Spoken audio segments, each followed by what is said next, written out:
In the heart of ancient Jerusalem, high above the valleys and stone roads of the city, there was a place unlike any other, a sacred hill, quiet, open, untouched.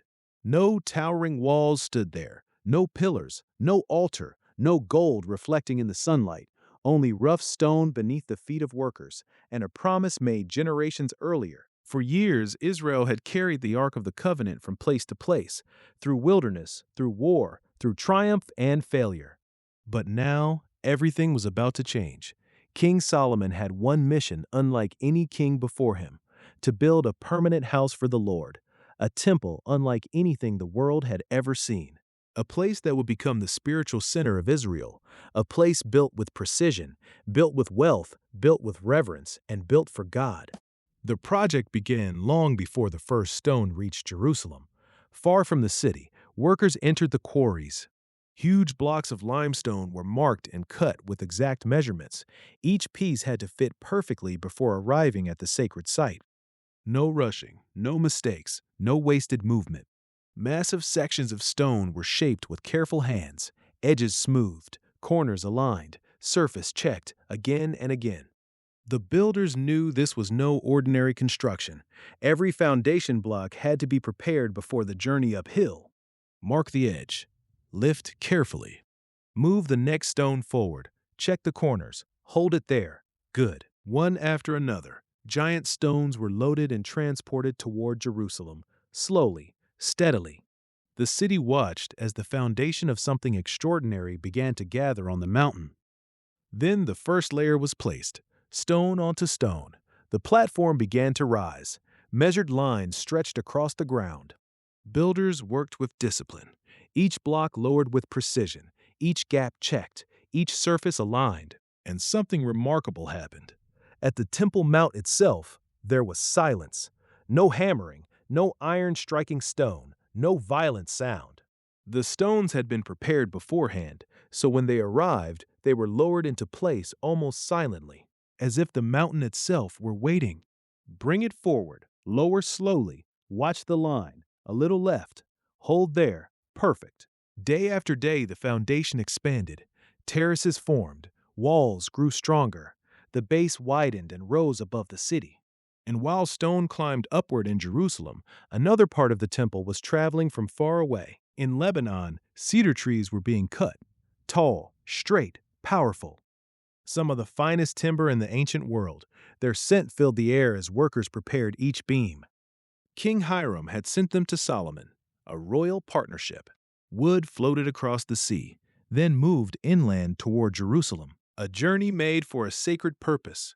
When the cedar finally reached the mountain, the temple truly began to take shape. Huge beams were lifted into place, framework stretched higher, courtyards took form, entryways widened.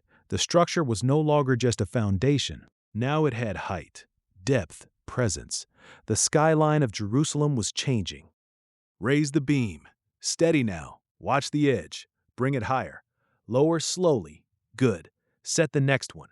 Columns rose at the entrance, massive bronze pillars, Jachin and Boaz, standing tall before the sanctuary, visible from a distance, powerful, majestic. Their surfaces reflected light across the temple courts. Every detail carried meaning, every measurement mattered. Inside the walls, craftsmen began carving cedar panels, flowers, palm trees, cherubim. Layer after layer of intricate detail spread across the interior. Nothing was plain, nothing ordinary. Every surface was meant to honor the holiness of the place. Then came the gold, thin sheets, hammered and shaped, applied over walls and sacred furnishings. The inner temple began to glow.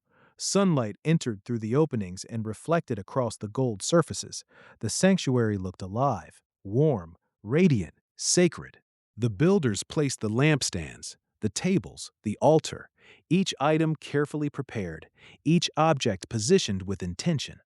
The outer courts filled with activity. Priests moved through preparation. Workers finished the final surfaces. Jerusalem could see it now. The temple stood above the city, bright against the stone hills, powerful and unmistakable. But at the center of it all remained one final space, the most holy place. A room unlike any other, hidden deeper inside, perfectly measured, covered in gold, sacred beyond words. Inside it stood enormous cherubim, their wings stretching outward, facing each other, guarding the place where the ark would rest. Everything was ready. The city held its breath. Then came the day. The Ark of the Covenant was brought forward. The same ark carried through wilderness, the same ark that had led Israel through impossible moments, now carried toward its final resting place. Priests moved carefully. The atmosphere changed. The temple courts filled. People gathered, watching, waiting. The ark crossed the threshold, passed through the sanctuary, and entered the inner chamber. Placed beneath the wings of the cherubim. Then silence, stillness, and according to Scripture, the glory of the Lord filled the temple. A cloud filled the house, so overwhelming that the priests could not remain standing. The place built with stone, cedar, bronze, and gold became something more, a human construction filled with divine presence. The mountain that had once been empty ground now stood as the spiritual heart of a nation, the house of the Lord, visible from every direction, its pillars rising, its walls shining, its courts alive with worship. A place kings would honor, a place generations would remember, a place people would travel toward from far beyond Jerusalem. And it had begun with open stone, a quiet hill, a promise, and builders willing to shape every piece with reverence. Stone by stone, beam by beam, until the temple stood complete, strong, beautiful, holy. Not simply as architecture, not simply as history, but as a symbol, a reminder that what begins with faith, patience, and careful hands can become something far greater than anyone first imagined. From an empty mount to one of the most sacred structures ever built, Solomon's temple rose over Jerusalem, and its story still echoes thousands of years later, through history, through scripture, through memory. A house built by human hands, dedicated to heaven, and remembered forever.